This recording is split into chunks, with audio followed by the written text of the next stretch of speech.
Hello बच्चों, आज हम डिस्कस करेंगे इंटीग्रेशन के बारे में। रियलिटी में इंटीग्रेशन कैसे सॉल्व होता है और इंटीग्रेशन हमारे लिए क्यों टफ क्यों होता है। मैं आपको जेन्युइन रीजन बता दूं, इंटीग्रेशन टफ नहीं होता। एक्चुअली हमें आइडेंटिटीज प्रिपेयर नहीं होती। जैसे फॉर एग्जांपल ट्रिग्नोमेट्रीज हमने पढ़ी थी, लेकिन मैंने कहा सर 11th में आपने पढ़ाई थी तो क्या 11th में पढ़ लो। 11th में पढ़ने के बाद अगर आपको उसके फॉर्मूले प्रिपेयर है तो मैं आपको गारंटी दे रहा हूँ इंटीग्रेशन आप चुटकियों में सीख जाओगे। तो इंटीग्रेशन पढ़ने से पहले हमें दो चीज़ों को अच्छे से डिफाइन करना पड़ेगा। नंबर फर्स्ट, हमें डिफरेंशिएशन फॉर्मूले सारे प्रिपेयर रखने हैं, और नंबर सेकंड, हमें ट्रिग्नोमेट्रीज आइडेंटिटीज सारी प्रिपेयर करनी है।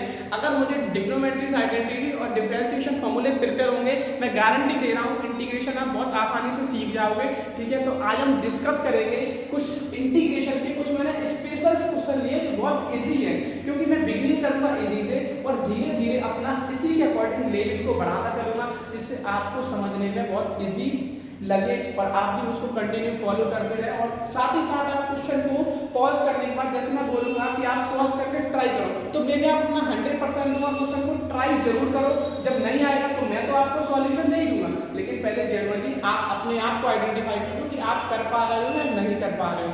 ठीक है, तो आज हम डिस्कस करेंगे सबसे पहले कुछ आइडेंटिटीज के फॉर्मूले हम लिखेंगे, क्योंकि विदाउट आइडेंटिटीज हम इंटीग्रेशन नहीं कर पाएंगे। तो आइडेंटिटी सबसे पहले मैंने डिस्कस किया डिफरेंशिएशन की कुछ आइडेंटिटीज। अच्छा, तो डिफरेंशिएशन जैसा कि हम पढ़ते आए हैं, डिफरेंशिएशन को जो डिनोट करते हैं वो d/dx से डिनोट करते हैं। और सबसे पहले आपने फंक्शन पढ़ा होगा x की पावर n। मैंने कहा इसका डिफरेंशिएशन क्या, तो आपको पता होता है कि पावर वाला जो फंक्शन है वो आगे आ जाता है और उसी पावर में 1 को माइनस करके लिख देते हैं। तो मैंने कहते हैं कि d/dx x की पावर n का डिफरेंशिएशन कितना, तो आपका आंसर आ गया n into x की पावर n minus 1।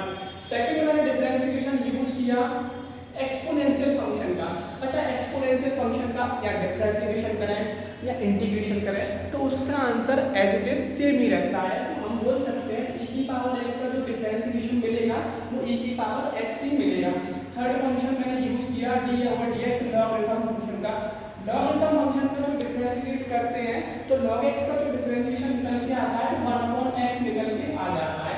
बेसिक पता है। अच्छा, बता दूं ये क्यों बताने जा रहा हूँ, क्योंकि अगर मैंने डिफरेंशिएशन के फॉर्मूले पेपर कर लिए तो इंटीग्रेशन बहुत इजी हो जाएगा, क्योंकि इसका रिवर्स कर देंगे तो सारे इंटीग्रेशन के केस मिल जाएंगे। कुछ ट्रिग्नोमेट्री फंक्शन की बात कर लेते हैं।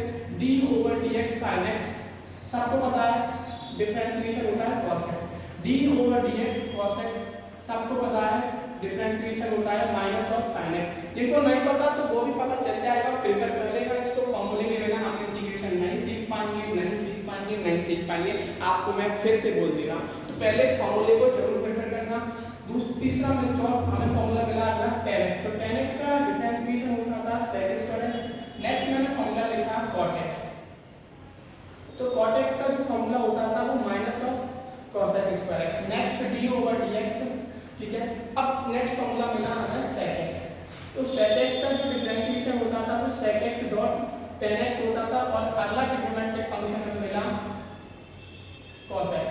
तो cos x का जो फॉर्मूला होता था वो minus of cos x dot cot x। ठीक है, तो इसमें मैंने कौन से फंक्शन जाना, सबसे पहले मैंने x की पावर n का डिफरेंशिएशन जाना, फिर मैंने एक्सपोनेंशियल ऑफ x का डिफरेंशिएशन जाना, फिर मैंने log x का डिफरेंशिएशन जाना, फिर मैंने sin x का डिफरेंशिएशन जाना, फिर cos x का, फिर tan x का, फिर cot x का, फिर sec x का, फिर cos x का। ठीक है, इसको एक्सपोनेंशियल फंक्शन बोलते हैं, इसको लॉगरिथम फंक्शन बोलते हैं, इनको ट्रिग्नोमेट्रिक फंक्शन बोलते हैं। जो ट्रिग्नोमेट्रिक फंक्शन हमने 10th में बिगिनिंग कर दिया था, लेकिन पहले ट्रिग्नोमेट्रिक के क्वेश्चन सॉल्व करना सीखा, फिर ट्रिग्नोमेट्रिक्स के डिफरेंशिएशन सीखे, अब ट्रिग्नोमेट्रिक्स के हमें इंटीग्रेशन सीखने पड़ेंगे। ठीक है, तो ये हमारे हो गए डिफरेंशिएशन के फॉर्मूले। अब मैं इसको थोड़ा सा चेंजिंग करके लिखने जा रहा हूँ इंटीग्रेशन के फॉर्मूले, जो मैं इसी के सामने मेंशन कर दूंगा। इंटीग्रेशन को रिप्रेजेंट करते हैं, सिंपल दिस बनता है x की पावर n। तो इसका जो इंटीग्रेशन होता है वो x की power n+1/n+1 plus of c हो जाता है। नेक्स्ट हमारा इंटीग्रेशन आ गया e की पावर x dx। तो इसका भी एग्जिस्ट फॉर्मूला e की पावर x, लेकिन इनके साथ सबके साथ एक कांस्टेंट फंक्शन जुड़ जाता है जिसको हम c से रिप्रेजेंट कर देते हैं। अच्छा, c की एक एक्चुअल वैल्यू निकल के आती है जिसको आगे चलकर हम जनरल सॉल्यूशन या पर्टिकुलर सॉल्यूशन के नाम से जानेंगे। तो अभी मैं आपको बता दूं, आपको जैसे x का फंक्शन अगर इंटीग्रेट होगा तो उसके आगे आप c लिख दो। ठीक है, नेक्स्ट मेरा मिला। अच्छा, अब log x फंक्शन दे रहा है तो log x को डिफरेंशिएट नहीं करते। log x का डिफरेंशिएशन क्या मिलता है 1/x। तो अपन 1/x एक्स को इंटीग्रेट कर देते हैं तो 1 अपॉन एक्स का जो इंटीग्रेशन मिल जाता है वो log x प्लस c मिल जाता है। सिमिलरली अब मेरे पास आ गया ट्रिग्नोमेट्रिक फंक्शन sin x और dx। आंसर वही, केवल साइन चेंज। मैंने कहा cos x dx, आंसर वही, केवल साइन चेंज। तो cos x का माइनस sin x होता है तो यहाँ पे plus of sin x plus c हो जाएगा। नेक्स्ट हमारा आएगा इंटीग्रेशन के अंदर tan x का इंटीग्रेशन मैं आपको बाद में सिखाऊंगा क्योंकि वो इंपोर्टेंस भी है। तो अपन करते हैं sec स्क्वायर x का इंटीग्रेशन। तो sec स्क्वायर x का जो इंटीग्रेशन मिल जाता है वो मुझे tan x मिलता है। नेक्स्ट हम डिफाइन करते हैं cos x स्क्वायर x का इंटीग्रेशन जो मुझे मिलता है minus of cot x plus of c, यही प्लस ऑफ c। नेक्स्ट हमारा जो इंटीग्रेशन मिलेगा वो sec x dot tan x का मिलेगा। तो sec x dot tan x का इंटीग्रेशन हो जाता है sec x प्लस 3। और लास्ट का हमारा फॉर्मूला जो हम यूज करेंगे cos x dot cot x का इंटीग्रेशन जो हम मिल जाता है minus of cos x plus of c। तो ये डिफरेंशिएशन के फॉर्मूले और इसी के मैंने साइड से लिख दिए इंटीग्रेशन के फॉर्मूले, इनका यूज करेंगे और दोनों में सिमिलरिटीज है, काफी कंफ्यूजन मत करना। e की पावर x का डिफरेंशिएशन e की पावर x, e की पावर x का इंटीग्रेशन e की पावर x, sin x का डिफरेंशिएशन cos x और sin x का integration minus cos x। Next cos x का डिफरेंशिएशन माइनस sin x और cos x का integration plus sin x। log x का differentiation 1 upon x और 1 upon x का differentiation log x। तो डरने की रिक्वायरमेंट नहीं, देखो रिवर्स चल रहा है तो रिवर्स के अकॉर्डिंग आप भी जब पेपर करते रहोगे ना तो आपको भी एकदम अच्छे से लर्न हो जाएंगे। तो उसके लिए आप बिल्कुल टेंशन मत लेना, यहाँ क्वेश्चन करते ही करते मैं आपको सारे लर्न करा दूंगा। sec स्क्वायर x का डिफरेंशिएशन, sec स्क्वायर x का डिफरेंशिएशन नहीं कर पाओगे, कर दोगे, लेकिन मैं sec स्क्वायर x का इंटीग्रेशन जानना चाहता हूँ। तो sec स्क्वायर x का इंटीग्रेशन हो जाएगा tan x। sec square x का डिफरेंशिएशन भी मैं आपको बता दूं, कोई टेंशन नहीं है, t स्क्वायर मान के 2t कर देते तो 2 sec x tan x आ जाता है sec स्क्वायर x का डिफरेंशिएशन। ठीक है, cos x स्क्वायर x का इंटीग्रेशन माइनस का cot x प्लस c और sec x dot tan x का integration sec x plus c और cos x dot cot x का इंटीग्रेशन होता है माइनस का cot x प्लस c। तो इसको आप नोट डाउन कर लो। नोट डाउन बेसिकली बुक में मेंशन करके रखा है तो नोट डाउन करने की कोई रिक्वायरमेंट भी नहीं है। ठीक है, डन। अब हम आगे बढ़ते हैं, इसी के साथ मैं इसको इरेज कर रहा हूं। आइडेंटिटी से आप एनालाइज करोगे कि हाँ क्वेश्चन सब इजी हो जाते हैं, तो बिल्कुल टेंशन मत लेना, आसानी से क्वेश्चन बनते जाएंगे। ठीक है, अब मैं कुछ ट्रिग्नोमेट्री आइडेंटिटीज की बात कर लेता हूँ।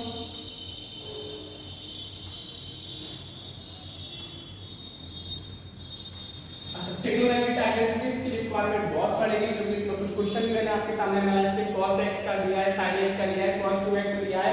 तो सिमिलरली मैं कुछ आइडेंटिटीज एक्सप्लेन कर रहा हूँ। सबसे पहले मैंने sin 2x को डिफाइन किया। सबको पता होगा कि 2 sin x और cos x। अच्छा, मैं थोड़ा सा यहाँ पे और एक्सप्लेन करूंगा। जब एंगल 2x था तो एंगल xx मिला। अगर सपोज मैंने एंगल x ही लिख देता तो अपने पास हाफ हाफ हो जाता, 2 sin x/2 और cos x/2। तो दोनों तरीके से पूछ सकते हैं। अगर सपोज sin 4x होता तो क्या करते?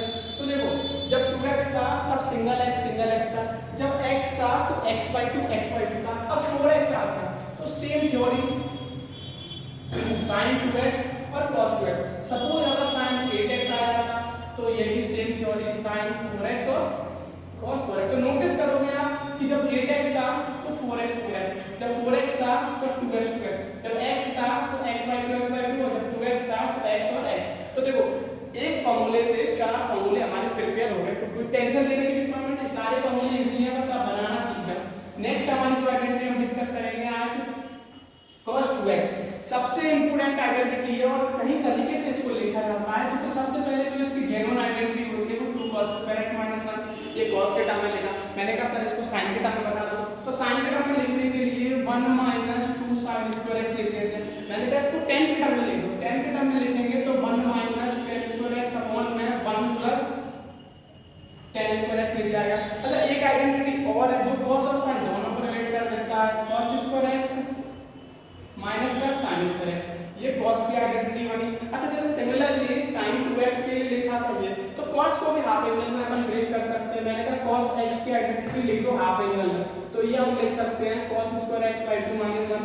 Similarly 1 minus 2 sin square x/2, similarly cos square x/2 और माइनस का sin स्क्वायर x/2 और similarly 1 minus tan square x/2 और अपॉन में 1 प्लस tan स्क्वायर x/2। इन आइडेंटिटी को मैं इसलिए प्रिपेयर क्वेश्चन को मैं बहुत इजी भी बना दूंगा। आप कहोगे कि हाँ इंटीग्रेशन की क्वेश्चन ये तो सरल मेथड हो गया, तो आइडेंटिटी प्रिपेयर करने में बहुत आपको एडवांटेज मिल जाएगा और क्वेश्चन भी आसानी से बन जाएगा। तो आप इसको नोट डाउन कर लीजिए,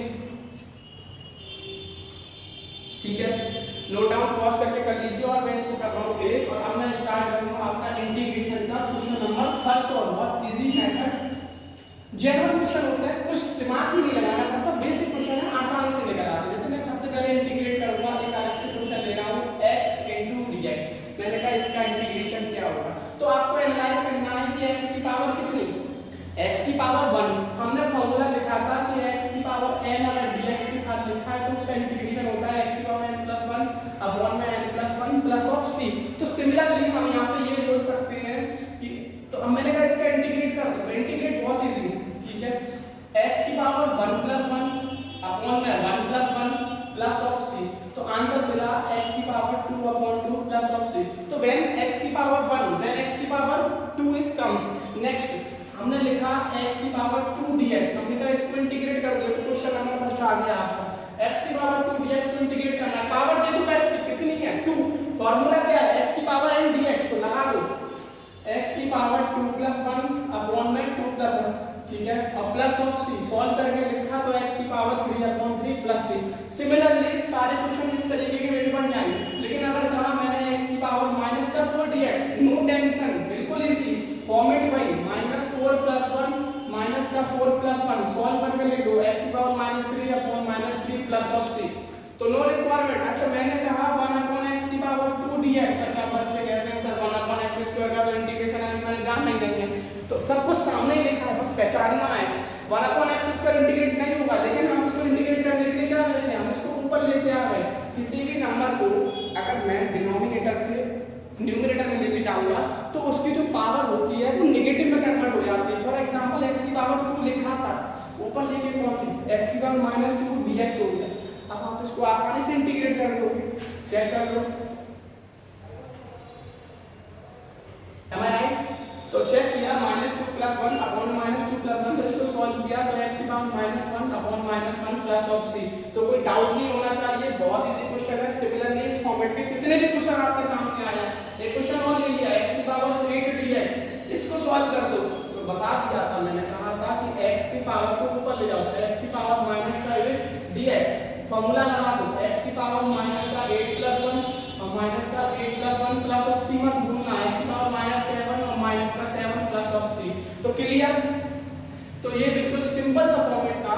जब x की पावर n dx लिखा है तो उसका इंटीग्रेशन क्या करोगे, x की पावर n + 1 अपॉन में n + 1 प्लस ऑफ c। आपके सामने मैंने एक क्वेश्चन से 5 क्वेश्चन आपको सॉल्व करके दिखा दिया, तो उसको लिए कोई डरने की रिक्वायरमेंट नहीं है। लेकिन हाँ, आप लोग पूछते थे सर 1/x क्यों नहीं लिया, तो मैं उसका भी बताऊंगा कि 1/x क्यों नहीं लिया। तो अब मैं इसको डिफाइन करने के बाद अब मैं बता रहा हूँ 1/x का रीजन क्या था। देखो अपन को इंटीग्रेट करना है 1/x और dx। अच्छा अगर मैं सपोज इसको x की पावर -1 ऊपर लेके dx इसको इंटीग्रेट करता, अगर सपोज मैं इसको इंटीग्रेट ऐसे करता तो फॉर्मेट क्या होता, -1 + 1 -1 + 1 प्लस ऑफ c लगा देते आप, ठीक है, x की पावर -0 अपॉन में 0। क्या ये नंबर एग्जिस्ट करेगा, ये नंबर एग्जिस्ट ही नहीं किया, इसीलिए ये सॉल्यूशन क्या हो गया, गलत हो गया। अब इसके करने का बिल्कुल डिफरेंट मेथड है, कुछ नहीं करना, 1/x का इंटीग्रेशन मैंने आपको बता रखा है। 1/x का जो इंटीग्रेशन फंक्शन होता है वो हमारा आता है log x और प्लस ऑफ c। सेव कर लो मेमोरी में, 1/x dx का इंटीग्रेशन हो जाता है log x प्लस c, क्योंकि 1/x को अगर मैं नॉर्मल तरीके से इंटीग्रेट करता तो वो नंबर हमारा एग्जिस्ट नहीं कर रहा था, क्योंकि किसी भी नंबर के अपॉन में अगर वो 0 आ जाए तो नंबर हो जाता है नॉट डिफाइंड, ठीक है, done. Next question, under root के केस में बच्चे बहुत ज्यादा कंफ्यूज रहते हैं, सर अंडर रूट का जेनरल मींस क्या होता है। तो क्वेश्चन करने से पहले हम थोड़ा सा मींस बताते हैं अंडर रूट का। अच्छा अंडर रूट का मतलब एक्चुअल में है क्या, जैसे फॉर एग्जांपल आपके सामने a का अंडर रूट लिखा है, तो अब a का अंडर रूट को मैं इसको नॉर्मल फॉर्म में लिखूंगा तो इसका मतलब होता है a की पावर 1/2। अगर सपोज आपके सामने ये फंक्शन लिख दिया है, इसको पढ़ते हैं क्यूब रूट ऑफ a, मतलब a का थर्ड रूट, तो a का थर्ड रूट पढ़ रहे हैं तो इसका मतलब जेनरल क्या है कि a की पावर कितनी है 1/3। अगर सपोज ये क्वेश्चन इस तरीके से लिख दे तो इसका जनरल मतलब क्या है, a की पावर 1/4। अगर सपोज इस क्वेश्चन को इस तरीके से लिख दे तो इसका मतलब है 8 √(a) किसका, ए का, तो इसका जनरल मतलब है ए की पावर 1/8।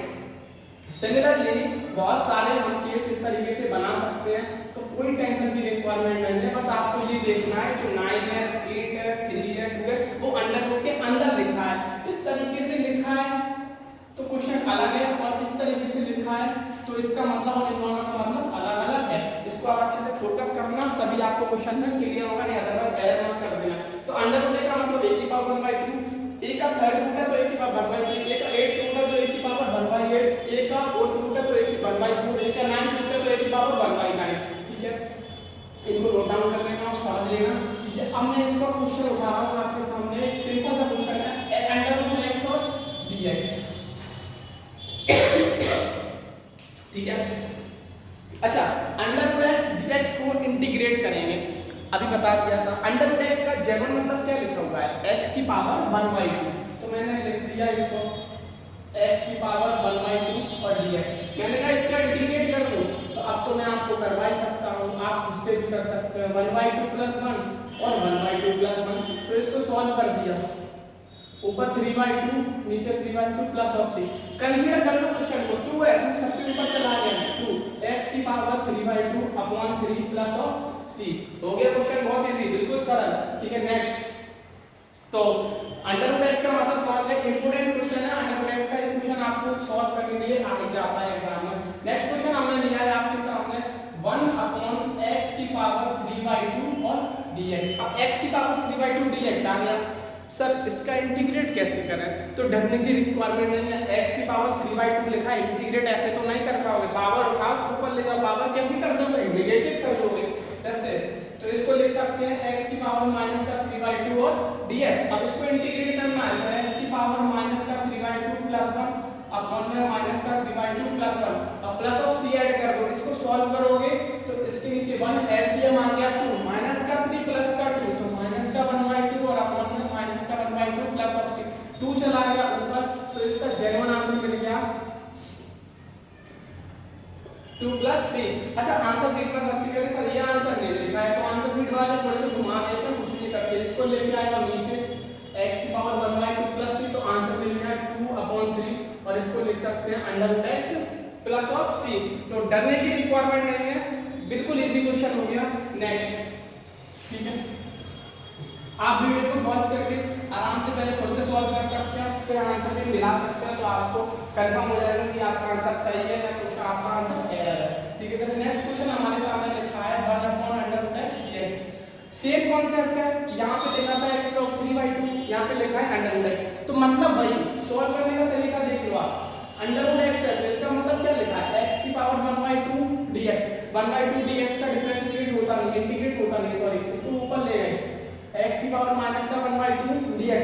अब इसको आसानी से सॉल्व कर सकते हो, माइनस का 1/2 + 1 और माइनस का 1/2 + 1, अब प्लस ऑफ c से सॉल्व करके लिखा तो x की पावर 1/2 x की पावर 1/2 + 1 c, आंसर आ गया। इसको ऊपर कर लो तो थोड़ा सा और सॉल्व हो जाएगा, प्लस ऑफ c। अच्छा इसको ऐसे भी लिख सकते हैं 2√x प्लस ऑफ c, क्योंकि x की पावर 1/2 का मतलब मैंने आपको क्या बता दिया था कि √x का मतलब ही होता है x की power 1/2। Next question number 5, question number 5 मैंने आपके सामने लिख के दिया है 1/3 of √x² और dx। अच्छा ये क्वेश्चन बड़ा अच्छा दिख रहा है, पहले तो ये एनालाइज करो, ये 3 के अंदर लिखा हुआ है, तो इसका मतलब क्या है कि x² का थर्ड रूट हमें दिखा रहा है, तो थर्ड रूट लिखना है, अभी बता दिया था। तो बिल्कुल सिंपल सा फॉर्मेट है, इसको क्या लिख लो, x की पावर 2/3 और इधर लिख लो dx। ठीक है, इंटीग्रेट करना है, 2/3 को ऊपर ले गए, x की पावर माइनस का 2/3 इंटू में dx, फॉर्मूला लगा दो, माइनस का 2/3 + 1 माइनस का 2/3 + 1 प्लस ऑफ c, एलसीएम ले लोगे आंसर निकल आएगा 3, एलसीएम आ गया, 3 में से 2 को माइनस किया, आंसर मिला 1/3 और अपॉन में 1/3 प्लस ऑफ c, 3 चला गया ऊपर, x की power 1/3 plus of c, this is answer. तो कोई डरने की रिक्वायरमेंट नहीं है, क्वेश्चन के अकॉर्डिंग आप जाओगे, क्वेश्चन आपको पता चल जाएगा कि रियलिटी में क्वेश्चन का लेवल क्या है। ठीक है, नेक्स्ट देखो मैं आपको एक चीज डिस्कस कर रहा हूँ यहाँ पे कि आप जैसे इंटीग्रेशन की जब क्वेश्चन करते हो ना, तो आपको थोड़ा सा नर्वस नहीं होना, इंटीग्रेशन के क्वेश्चन करने के लिए थोड़ा सा कमांड रखना पड़ेगा ना, क्योंकि लेवल भी बढ़ गया। आप 12th स्टैंडर्ड में आ चुके हो, आपको जी एडवांस भी करना है, तो जी एडवांस में तो लेवल और भी बढ़ेगा। तो लेवल बढ़ने के लिए हमें पहले बेस को क्लियर रखना पड़ेगा। अगर मेरा बेस क्लियर है तो मैं एक्सपेक्टेड करता हूँ कि अगर जिसका बेस स्ट्रांग होता है वो कितने भी हैवी क्वेश्चनों को फाइट करने में कुछ एफर्ट डाल सकता है। लेकिन अगर मेरा बेस क्लियर नहीं है तो मैं इतना श्योर हूँ कि क्वेश्चन को सॉल्व करना आसान नहीं होता, क्योंकि मुझे पता ही नहीं होता कि बिगिनिंग पॉइंट क्या है।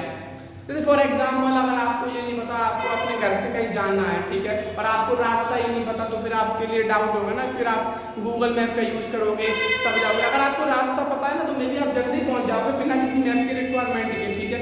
तो हमारे पास रिसोर्स है, मैप का यूज़ कर लेते हैं, ठीक है। आज के टाइम पे रिसोर्स है, जल्दी हम डेवलप हो जाएंगे और आसानी से पहुँच भी जाएंगे। लेकिन थोड़ा सा मैथ्स में भी रिसोर्स है हमारे पास, लेकिन हम थोड़ा अपना प्रिपेयर करें और अपना अच्छे माइंड का यूज़ करेंगे तो मे भी आसानी से सॉल्व होता जाएगा। क्वेश्चन नंबर 5 मेरे सॉल्व हो चुके हैं। अब मैं क्वेश्चन नंबर 6 सॉल्व कर रहा हूँ, लेकिन उससे पहले मैं आपको थोड़ा सा डिफाइन कर दूँ कि रियलिटी में लॉग फंक्शन क्या होता है। लॉग फंक्शन हमारे लिए बहुत इंपॉर्टेंट है। लॉग फंक्शन के क्वेश्चन आपको, जैसे आपके में क्या हुआ था ना, जब आप लोगों के टाइम में लॉगरिथम सीरीज नाम का चैप्टर एलिमिनेट करके रखते थे, लेकिन हम लोग 2013 में जब पढ़ते थे तो हमारे एग्जामों में हम लोग खुद उस चीज़ को लॉगरिथम के पूरे ब्रीफ पढ़ रखा था। तो लॉग को आपको अच्छे से डिस्कस करना पड़ेगा, क्योंकि केमिस्ट्री में, फिजिक्स में, मैथ में और मैथ्स में तो जनरली बता दूं कि लॉग के क्वेश्चन सबसे ज़्यादा स्पेसिफिक होते हैं और सबसे ज़्यादा एग्जाम में पूछे भी जाते हैं। तो थोड़ा सा लॉग के बारे में डिस्कस कर लेते हैं कि लॉग अपने आप में क्या प्रॉपर्टी रखता है, ठीक है।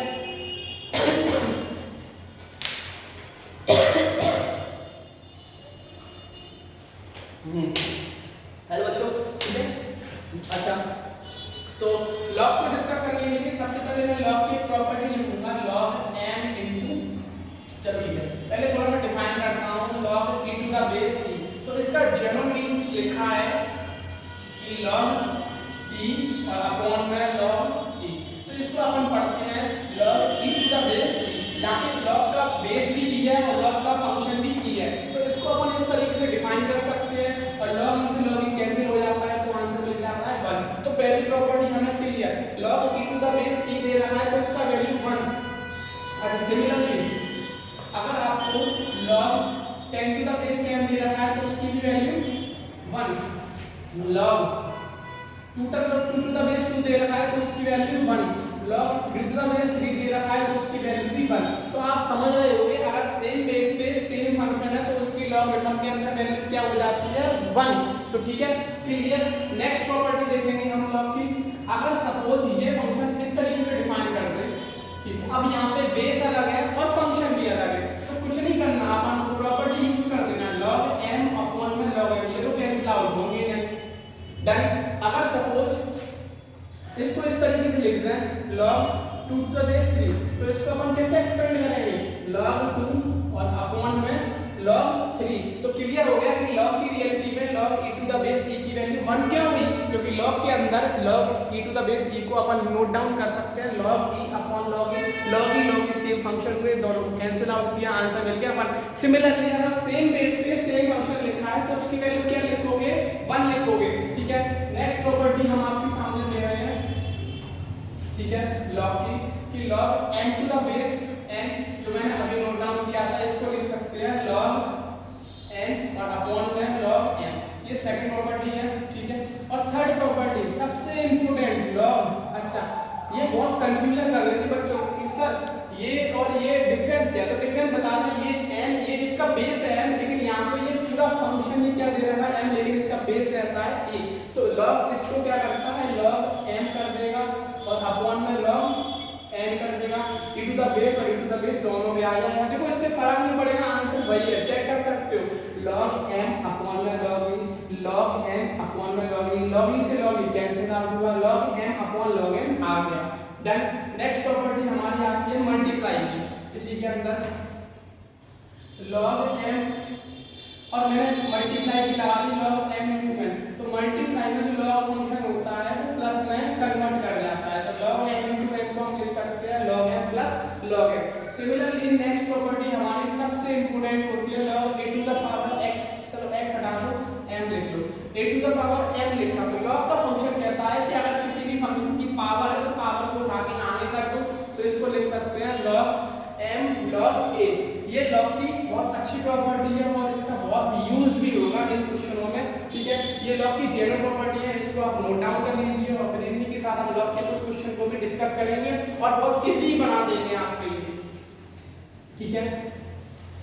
ठीक है, अब मैं इन प्रॉपर्टीज का यूज करके आपके सामने मैंने आपको एक क्वेश्चन दिया था, इंटीग्रेट करना है कि log x to the base x और dx। तो कुछ नहीं करना, मैंने आपको बता दिया है कि अपन इसके अंदर प्रॉपर्टी ऐड करते हैं। log x बेस भी x है, फंक्शन भी x है, तो log x upon log x हुआ, log x कटा 1 के साथ फंक्शन आ गया dx और इसका इंटीग्रेशन होता है x और प्लस में फंक्शन लग गया c as a constant work करता है, ठीक है, डन। ठीक है, log के साथ और भी क्वेश्चन बता दो। अच्छा, मैंने आपके सामने क्वेश्चन लिखा है log, अब ये बता दो कोई भी कि ये सब ये इंटीग्रेट कैसे होगा। देखो मैं बता दूं, जब भी इंटीग्रेट फंक्शन होता है तो उसके अकॉर्डिंग उसका फंक्शन कितने रहता है। जैसे यहाँ पे जो इंटीग्रेट हो रहा है तो फंक्शन क्या लिखा था, x लिखा था।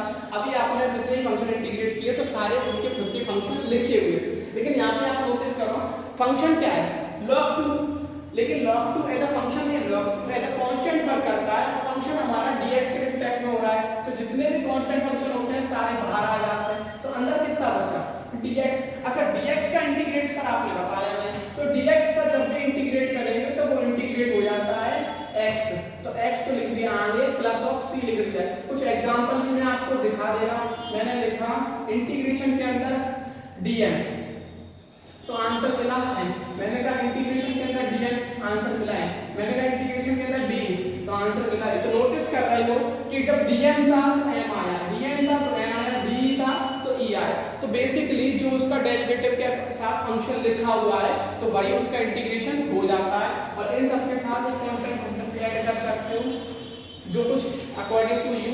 कांस्टेंट फंक्शन को फर्क नहीं पड़ा, लेकिन बेसिकली हम c का यूज करते हैं तो c फंक्शन को भी हम नोट डाउन करेंगे, ठीक है। नेक्स्ट, तो अब हम अगला क्वेश्चन डिस्कस करेंगे, ठीक है। आपका सबसे अच्छा क्वेश्चन दे रखा है, ये क्वेश्चन है x³ और 5x² प्लस का 4x प्लस का 1 और अपॉन में x², ठीक है। बच्चे कह रहे सर इसको कैसे करते हैं इंटीग्रेट, इसकी तो कोई आइडेंटिटी नहीं है। बेटा इंटीग्रेशन कर रहे हो तो आइडेंटिटी हर किसी में लगाने के लिए पहले उसको बनाना पड़ता है, क्योंकि डायरेक्टली आइडेंटिटी तो डिफरेंशिएशन में लगती है, लेकिन इंटीग्रेशन करने के लिए हमें उस क्वेश्चन को पहले बनाना पड़ेगा, तब हम उसमें सोच पाएंगे क्या आइडेंटिटी लगाएंगे, ठीक है। तो बेसिक है, थोड़ा दिमाग लगा दो।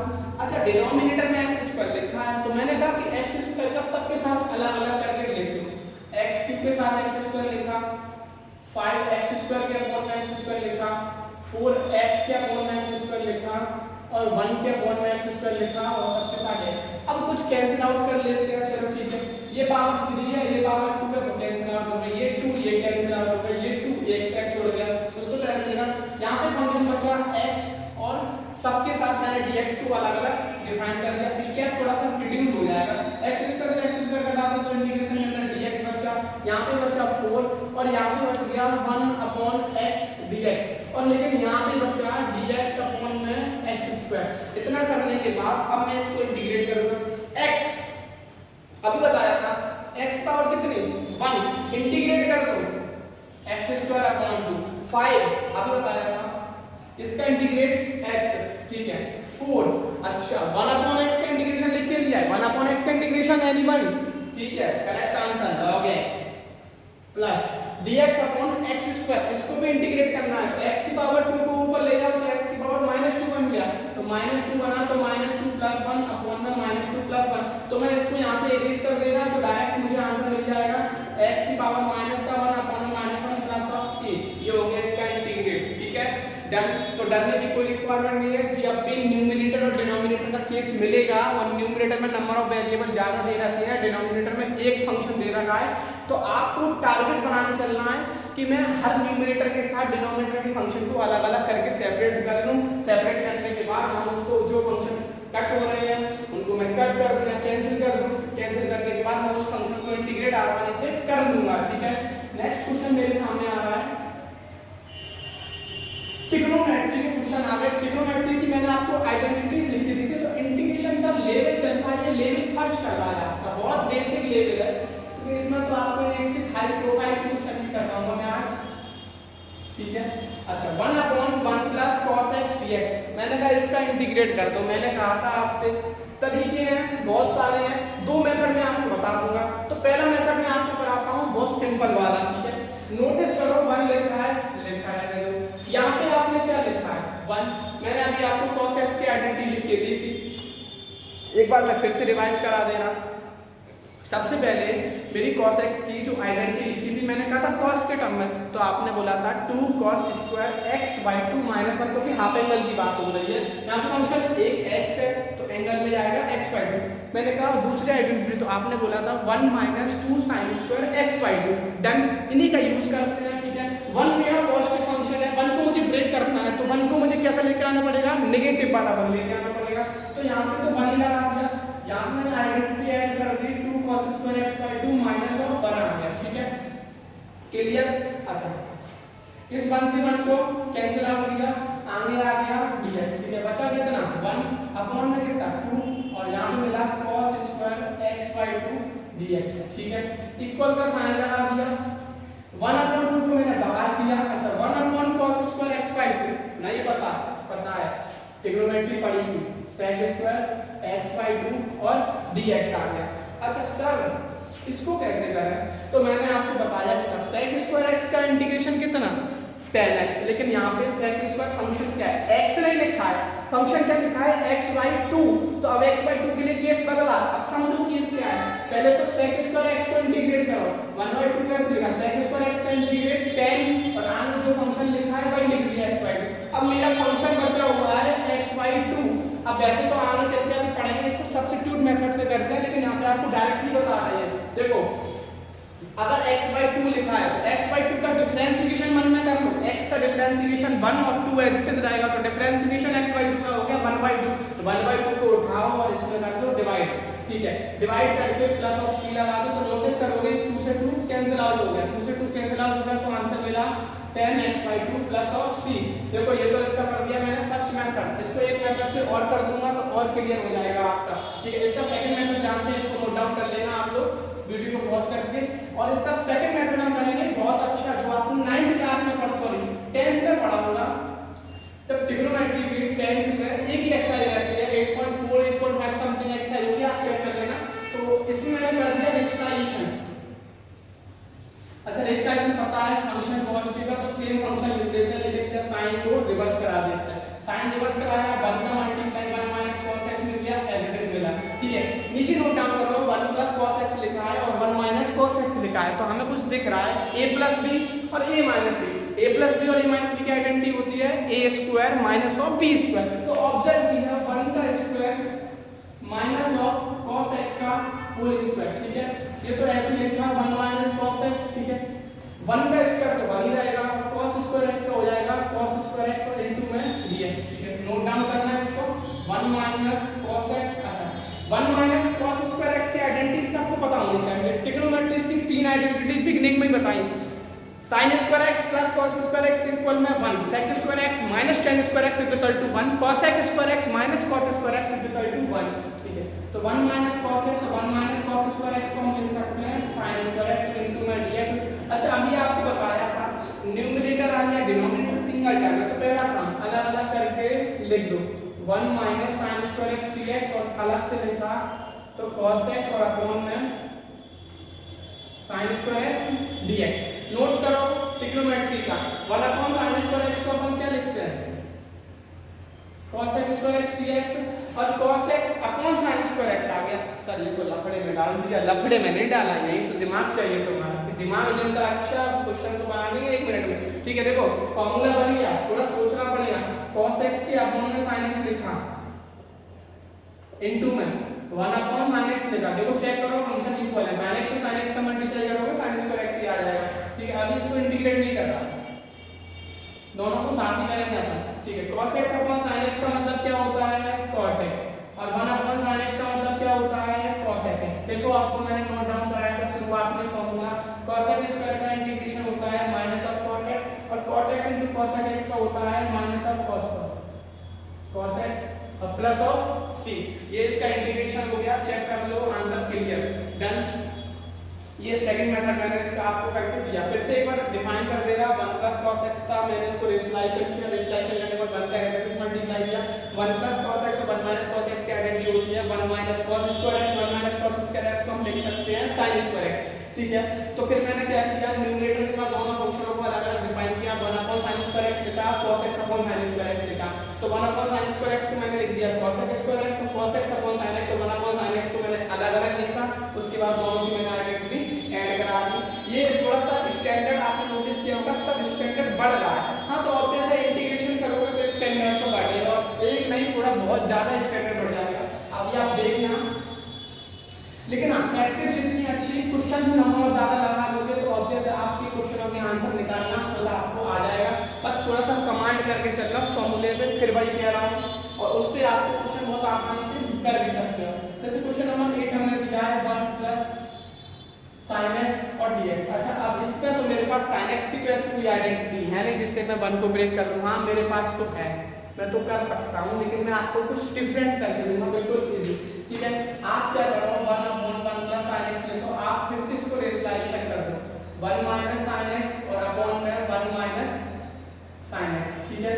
रेशनलाइजेशन जैसे ही आपने किया तो नोटिस किया ऊपर तो आ गया 1 माइनस sin x और नीचे आ गया 1 प्लस sin x और 1 माइनस sin x का मतलब क्या होता है 1 माइनस sin स्क्वायर x, और 1 माइनस sin स्क्वायर x का मतलब क्या होता है cos स्क्वायर x। तो फिर से हमने इसको लिखा cos square x dx।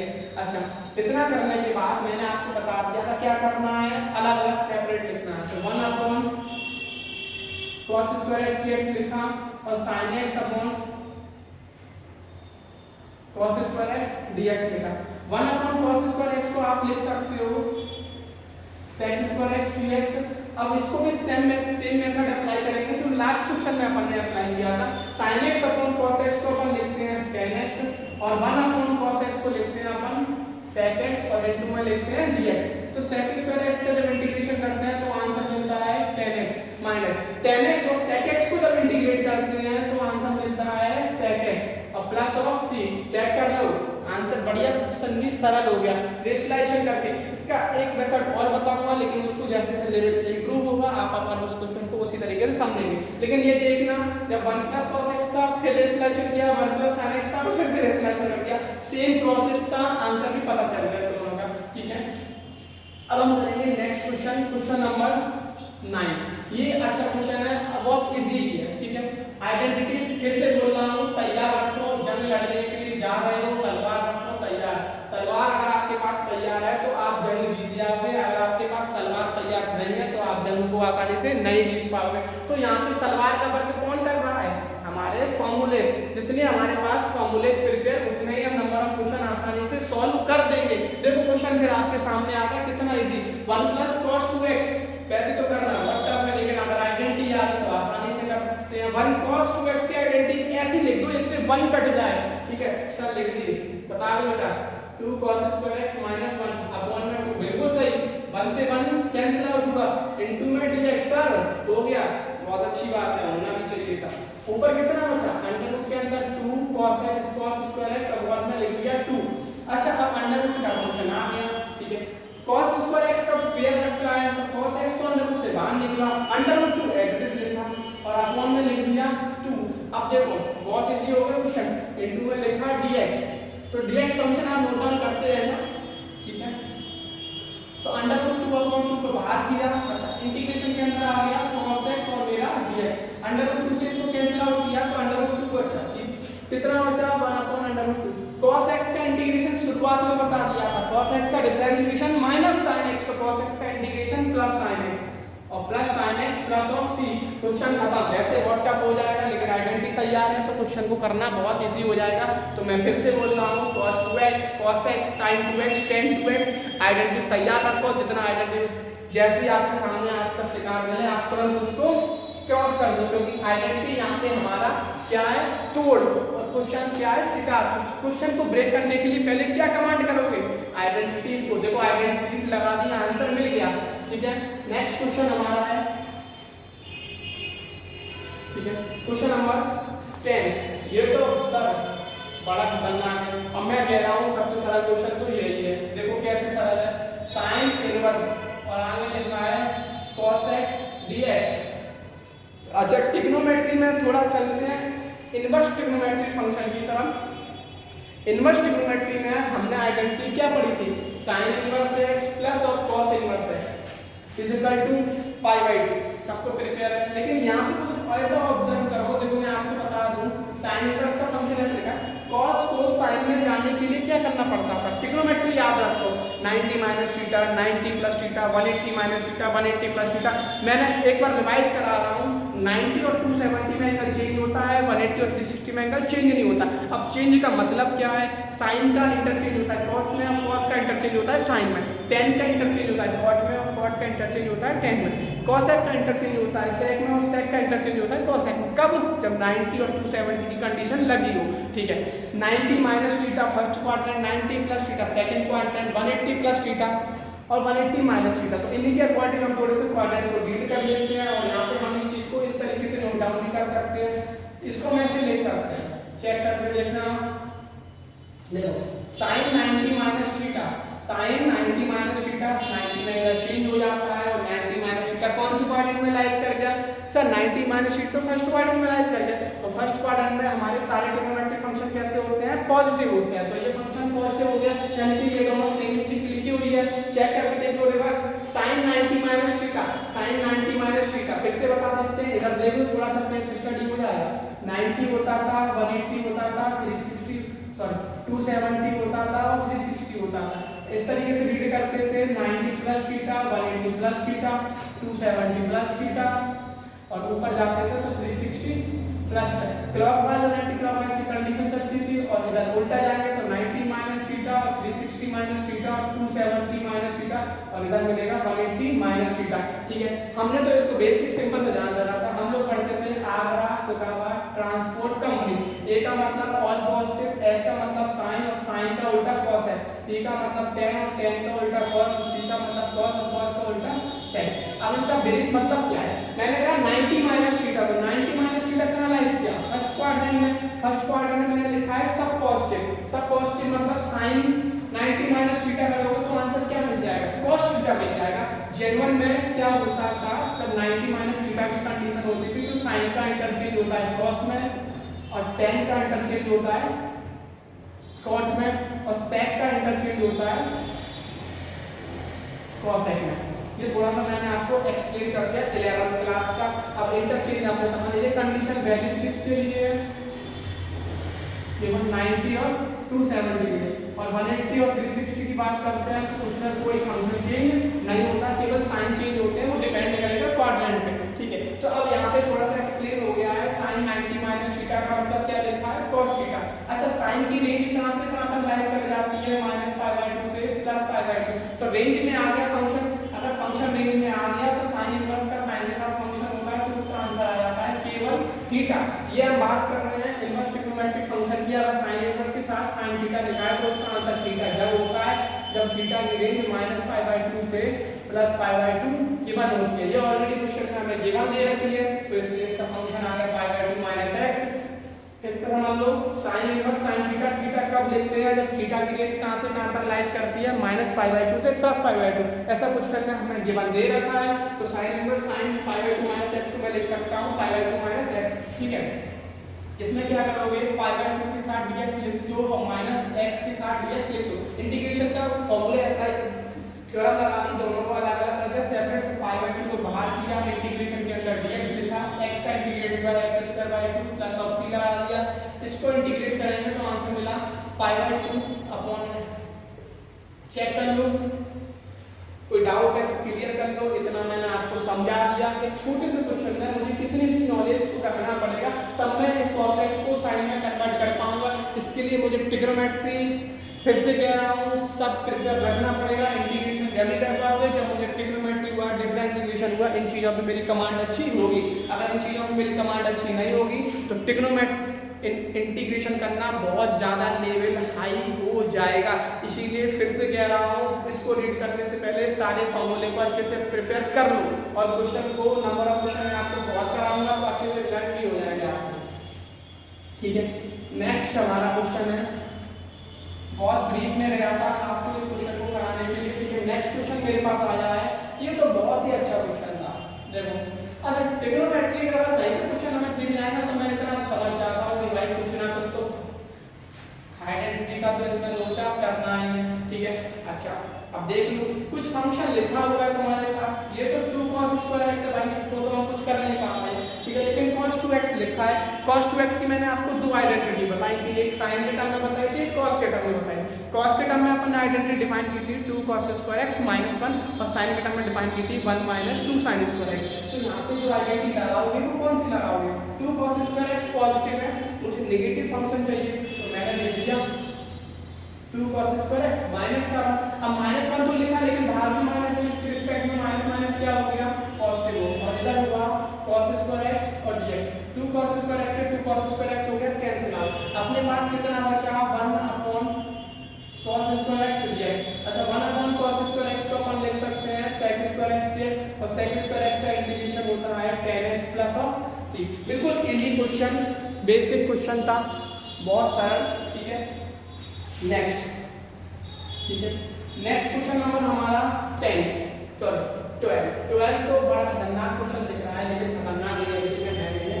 Notice करोगे ये 10th क्लास से रिलेट करवा रहा है क्वेश्चन को, 1 माइनस sin x और 1 प्लस sin x। अच्छा अब मैंने आपको फिर से बता दिया कि थीटा की रेंज उसमें गिवन है, x की कुछ रेंज गिवन है, ठीक है। नोटिस करोगे यहाँ पे x की रेंज आपको गिवन है 0 से 5, ठीक है। अच्छा अब एक थोड़ा सा मेंशन करना है, यहाँ पे 1 माइनस sin x लिखा है और 1 प्लस sin x लिखा है। सॉल्व करना तो बहुत आसान है, लेकिन अब आपको बता दूं करने के मेथड आप पे डिपेंड है कि कैसे करते हैं। तो मैं तो बिल्कुल सिंपल सा ऑब्जर्वेशन कर रहा हूँ, 10th क्लास में थोड़ा सा डूब जाओ और कुछ क्वेश्चन को समझो। 1 माइनस sin x लिखा है और 1 प्लस sin x लिखा है, ठीक है। 10th क्लास में ये स्पेशल क्वेश्चन भी होता था, ठीक है। तो मैंने क्या किया, इसमें रेशनलाइजेशन करा दिया। रेशनलाइजेशन आपको पता है, नीचे का फंक्शन देख लो, साइन चेंज करा के मल्टीप्लाई कर, ये तो tan इनवर्स x की लिखा मैंने, ठीक है।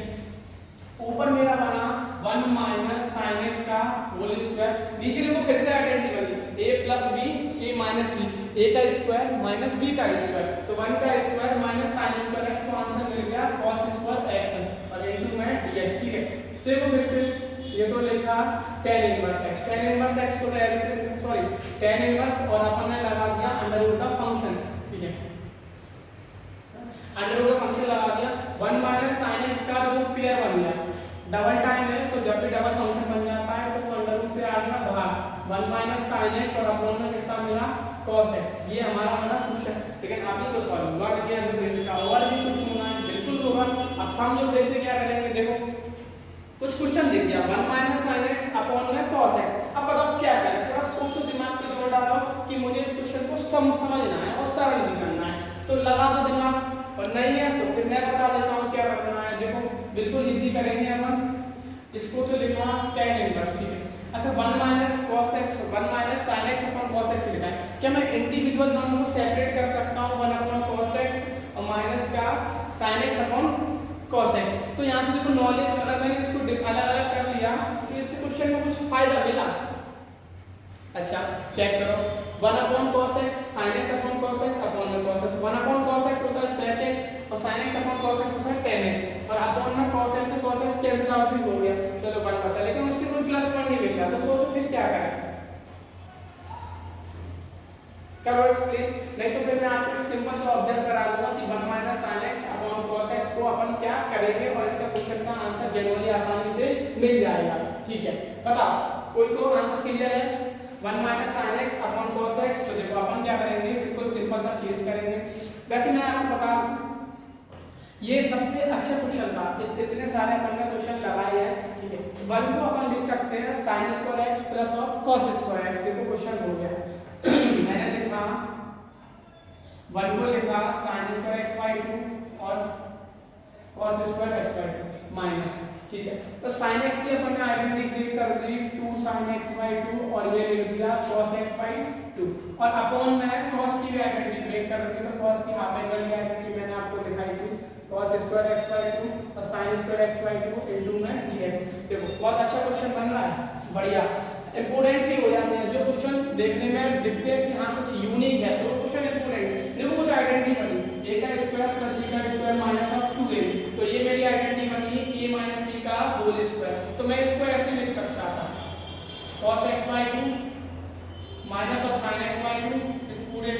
होल स्क्वायर और नीचे मैंने आइडेंटिटी लगा दी cos x/2 plus sin x/2 यानी कि a square minus of b square cos x/2 done. अच्छा यहाँ से कुछ फाइंड आउट हुआ था, कुछ कैंसिल भी हो गया, अपन उसको जल्दी से कैंसिल कर लेते हैं। cos x/2 कैंसिल आउट हुआ, जो बचा उस फंक्शन को लिख लेते हैं। लिखना नहीं है, मैं थोड़ा सा आपको ऑरली समझा रहा हूँ। cos x/2 minus sin x/2 cos x/2 plus sin x/2 function बचा।